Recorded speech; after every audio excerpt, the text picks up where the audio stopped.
Bonjour! Alors dans cette vidéo, on va voir comment utiliser l'algorithme d'Euclide pour trouver des coefficients de Bezout. On va travailler sur un exemple, donc je vous propose qu'on travaille avec 173 et 18. Ces deux nombres sont premiers entre eux et on va chercher U et V, deux entiers, tels que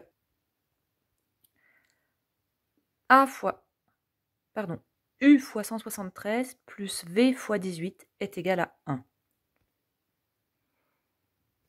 Alors pour ça, on va commencer par écrire l'algorithme d'Euclide. Donc on part de 173. 173, on va l'écrire à partir d'un multiple de 18. Donc 173, c'est 18 fois 9. Et il reste 11. 11 et le reste, il est bien compris entre 0 et 18.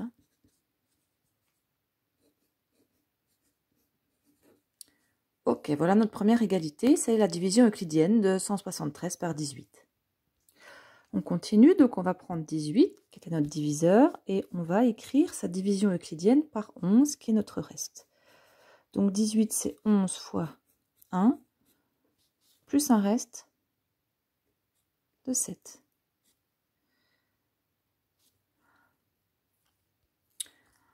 On continue ensuite, donc 11, on va l'exprimer sa division euclidienne par 7. 11, c'est 7 fois 1. Et il nous reste 4. Étape suivante, je vais écrire la division euclidienne de 7 par 4. Donc 7, c'est 4 fois 1 plus 3.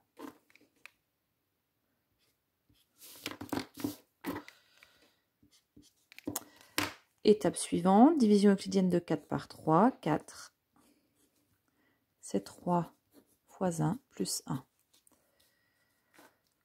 Ok, donc si on fait encore une étape, donc 3 et 1 mon reste, je vais avoir 3. C'est 1 fois 3 plus 0. Donc cette étape-là me donne le reste nul et le PGCD, on sait qu'il est ici. Donc la dernière étape ne va pas m'être utile, je vais l'effacer. Donc là, on a appliqué notre algorithme d'Euclide, on a démontré que le PGCD de 173 et de 18 est égal à 1. On va maintenant se servir de notre algorithme pour retrouver nos coefficients de Bezout. Alors, on va repartir de notre dernière égalité, celle qui amène 1. J'ai enlevé la dernière ligne qui ne me servira pas. Donc 4, c'est 3 fois 1 plus 1. Je vais maintenant exprimer le 1 qui est là en fonction de 4 et de 3.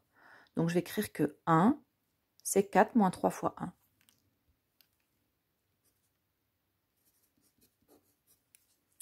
Ok, vu qu'on veut arriver à 1, puisque notre PGCD vaut 1, il faut qu'on arrive à exprimer ce 1 à l'aide de nos nombres 173 et 18. Et on va remonter notre algorithme de Bezout. Alors, comment on fait? J'ai donc écrit que 1, c'était 4 moins 3 fois 1. Je vais aller remplacer le 3 qui est là en utilisant l'égalité précédente. Donc 3 était mon reste ici. Donc à chaque fois, en fait, on va exprimer le reste pour une ligne en fonction des autres nombres et on va aller le remplacer dans notre ligne. Alors, je vais mettre un peu de couleur, peut-être que vous verrez mieux. Donc le 3 qui est là, je vais aller l'exprimer à l'aide de la ligne, donc l'avant-dernière, ici. Dans cette avant-dernière ligne, je vois que 3, c'est 7 moins 4 fois 1.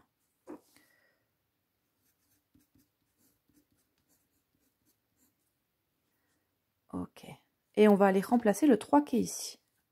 Donc j'écris 1, c'est 4, moins 3. Alors mon 3, je vais l'écrire 7 moins 4 fois 1. Fois 1. C'est important de ne pas calculer en fait. On va développer, mais on ne va pas effectuer les calculs pour bien garder les nombres visibles. Alors, ça me donne donc 4 moins 7 fois 1, moins par moins plus 4 fois 1. À cette étape-là, on va simplement regrouper ensemble ce qui va ensemble, parce que vous allez forcément retrouver les mêmes nombres, puisque à une étape donnée, un nombre qui est exprimé est le diviseur de l'étape d'avant et ensuite le reste. Donc vous allez retrouver toujours les mêmes. Donc là, on va regrouper. Donc le 4, en fait, je l'ai 2 fois.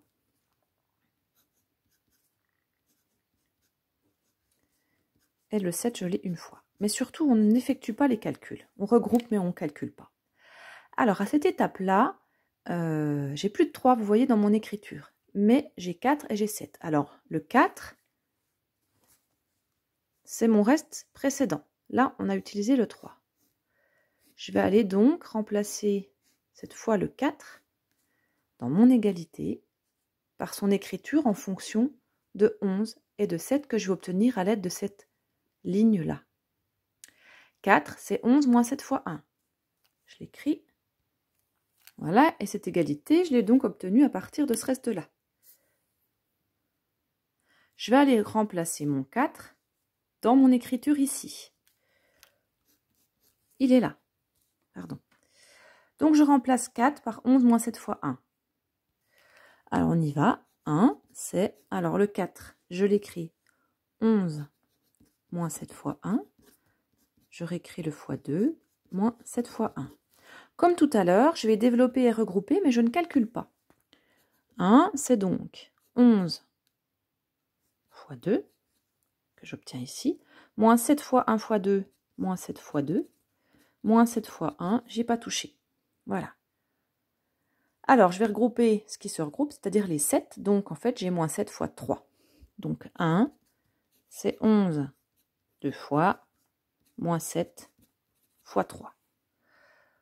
Ok. Alors, à cette étape-là, vous voyez que si on regarde dans notre algorithme, on va être amené à utiliser le 7. C'est notre dernier reste, là, qu'on n'a pas utilisé. Le 7, il est là.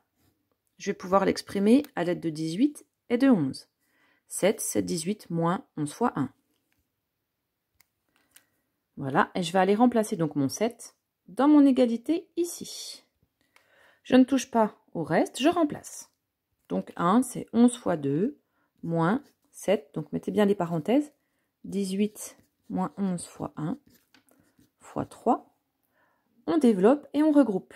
Donc 1, c'est 11 fois 2, moins 18 fois 3, moins par moins plus, 11 fois 3. Pardon, vous ne voyez pas ce que j'écris. Et là, bah, même chose, on ne va pas calculer, mais on va regrouper. Donc les 11, j'en ai 2 et 3, donc j'en ai 5. Donc 1, c'est 11 fois 5, moins 18 fois 3. Ok, et on arrive à la dernière étape. Donc cette fois, regardez, notre dernier reste à utiliser, c'est 11. Et 11, je vais le remplacer par 173 moins 18 fois 9.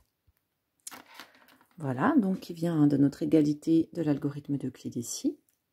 Et on va donc aller remplacer le 11 dans notre écriture, ici. Alors, j'ai juste changé de page. Hein. Donc, je remplace mon 11. Donc, 1, c'est... Alors, à la place de 11, je vais donc écrire 173 moins 18 fois 9.